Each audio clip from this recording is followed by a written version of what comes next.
All right, welcome back. You are watching BT, joined by Tammy Sutherland in a story that we've been following for the last month. But just last week, Toronto police releasing a sketch of a young girl whose body unfortunately found here in Toronto in a dumpster. And this picture is really, the sketch has been really standing out and ingrained in so many people's minds. Yeah, absolutely. When I saw this sketch, it just broke my heart. And it got me thinking about the people behind these sketches and recreations. It turns out there's just one person for all of the OPP behind these recreations and reconstructions.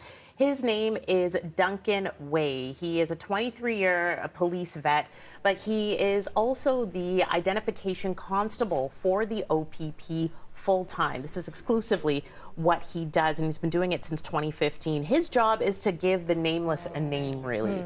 That's whether it's through the composite sketches, you know, the ones that you create when you're doing an interview with a witness, age progression photos, 2D and 3D recreations like the one that you can see he's working on here, and sketches of people who are found dead who remain unidentified. Here's a little bit from Duncan about his process when putting this all together.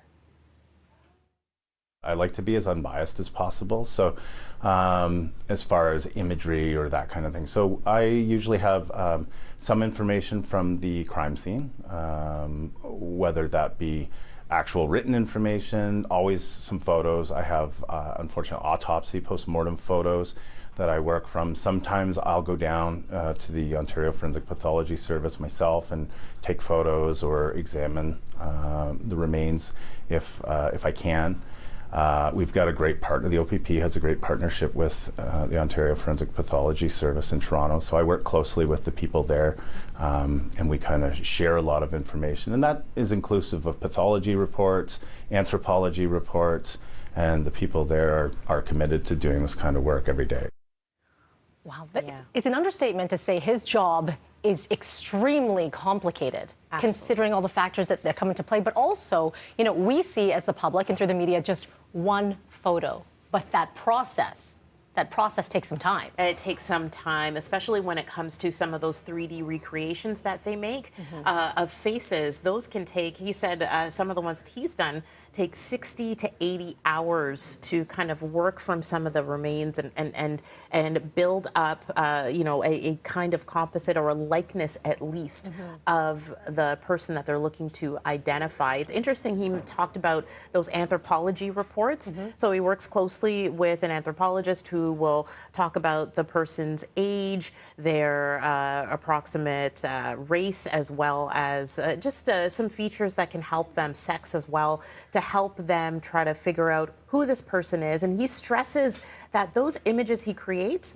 they're a likeness. They are not an exact portrait at all, but the features are strong enough that they hope that it jogs a memory of somebody out there who can say, you know what, that looks like so-and-so. Maybe haven't seen them in a while, and can generate some leads for police so that they can close some of these cases, especially the one with this little girl. Coming up at 7:30, Mel, we will be talking a little bit more about his process behind that particular sketch that was released last week. Because I remember listening to that news conference, and he said, they said, this is fairly accurate. We believe this one.